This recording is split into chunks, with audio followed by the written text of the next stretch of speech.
लोकसभा चुनाव के सभी 7 चरणों की वोटिंग के बाद कई एग्जिट पोल जारी हुए हैं और अब इन एग्जिट पोल्स पर एनडीए और इंडिया आमने सामने नजर आ रहा है।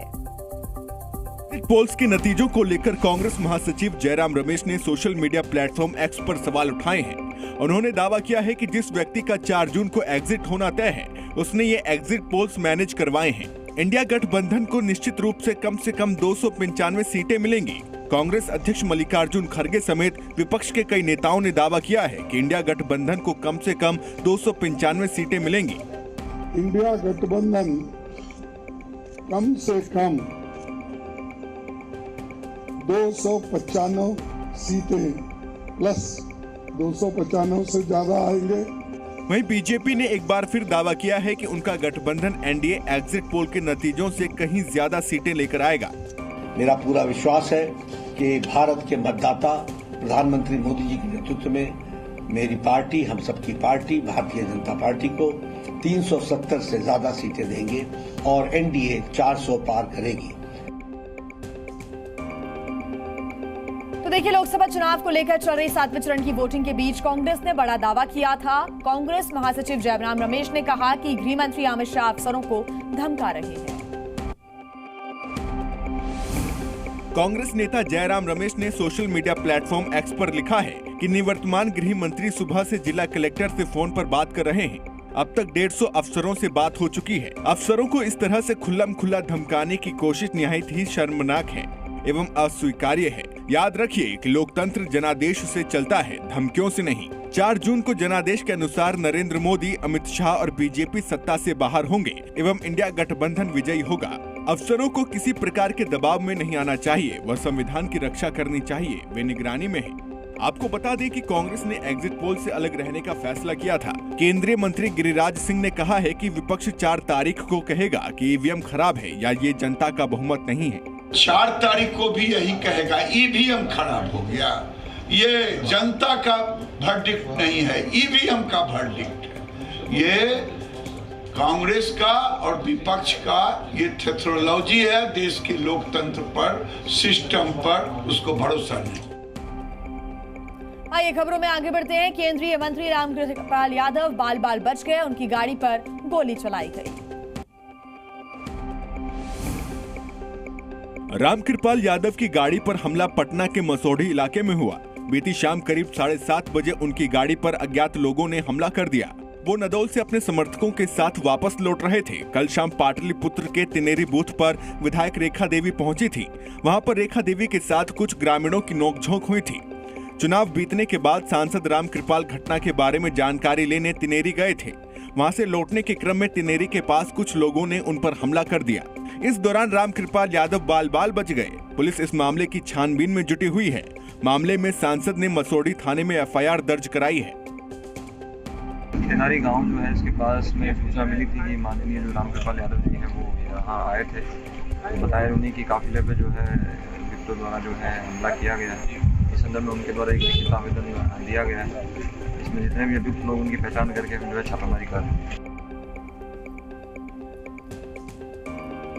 प्रधानमंत्री नरेंद्र मोदी ने विवेकानंद रॉक मेमोरियल में अपना 45 घंटे लंबा ध्यान समाप्त किया और इस दौरान पीएम मोदी ने विजिटर बुक में एक मैसेज भी लिखा। केंद्रीय मंत्री निर्मला सीतारमण ने विवेकानंद रॉक पर ध्यान के बाद पीएम मोदी द्वारा लिखा एक नोट साझा किया है। पीएम ने इस नोट में लिखा है कि ये मेरा सौभाग्य है कि आज वर्षों के बाद भी भारत स्वामी विवेकानंद के मूल्यों और आदर्शों का प्रतीक है। मुझे इस पवित्र स्थान पर ध्यान करने का अवसर मिला। माँ भारती के चरणों में बैठकर मैं फिर से अपने संकल्प की पुष्टि करता हूँ कि मेरे जीवन का हर पल और मेरे शरीर का हर कण हमेशा राष्ट्र की सेवा के लिए समर्पित रहेगा। पीएम मोदी गुरुवार को कन्याकुमारी पहुंचे थे। प्रधानमंत्री धोती पहने दक्षिण भारत की पारंपरिक पोशाक में दिखे। कन्याकुमारी पहुंचने के बाद भगवती अम्मन मंदिर में प्रार्थना और पूजा अर्चना की। आम चुनाव का प्रचार थमने के बाद पीएम मोदी हर बार आध्यात्मिक यात्रा पर जाते हैं और 2019 के चुनाव प्रचार के बाद वो केदारनाथ गए थे और साल 2014 में वो शिवाजी महाराज से संबंधित प्रतापगढ़ गए थे। प्रधानमंत्री की इस यात्रा को लेकर विपक्षी दलों ने सवाल उठाए। कांग्रेस ने पूछा था कि प्रधानमंत्री की इस यात्रा का खर्च कौन उठाएगा। आइए खबरों में आगे बढ़ते हैं। अभिनेता सलमान खान पर हमला कराने की एक और साजिश का बड़ा खुलासा हुआ है। सूत्रों के अनुसार इस हमले का प्लान बी भी तैयार था। मुंबई में अभिनेता सलमान खान के घर पर हुई फायरिंग की जांच के बीच नवी मुंबई पुलिस ने सलमान खान की हत्या की एक कोशिश को नाकाम किया है। पुलिस के मुताबिक इस नई साजिश में लॉरेंस बिश्नोई गैंग की ओर से पनवेल में सलमान खान की गाड़ी पर हमले का प्लान था और इसके लिए पाकिस्तान के एक हथियार सप्लायर से आधुनिक हथियार मंगाने की योजना चल रही थी। पाकिस्तानी हथियार डीलर डोगर से AK-47, AK-92 और M16 जैसे आधुनिक विदेशी हथियार खरीदने की योजना थी, लेकिन नवी मुंबई पुलिस को उसकी भनक लग गई और फिर पुलिस ने लॉरेंस बिश्नोई गैंग में ही अपने लोगों की घुसपैठ कराकर उसे नाकाम कर दिया। सबसे पहले पुलिस ने साजिश के किंगपिन अजय कश्यप को उठाया। ये सब लोगों के पास इंट्रोगेशन करने के बाद ये पता चला कि ये लोग काफ़ी सारी तैयारी कर चुके थे और इनके रेकी करने में और बाकी की भी जो तैयारी थी इसमें और भी कुछ लोग हैं। टोटल 21 एक्यूज हम लोगों ने बनाए हैं और बाकी के भी एक्यूज के अरेस्ट करने की हम लोग नजदीक पहुँचे हैं। आइए बात कर लेते हैं असम की, जहां पर अभी से ही बाढ़ की स्थिति बेहद गंभीर हो चली है। यहां के लाखों लोग बाढ़ से प्रभावित हैं। असम के 11 जिलों में 3.5 लाख लोग बाढ़ से प्रभावित हो चुके हैं। चक्रवात रेमल की वजह से हुई भारी बारिश की वजह से राज्य के कई हिस्सों में सड़क से लेकर रेल यातायात पर बुरा असर पड़ा है।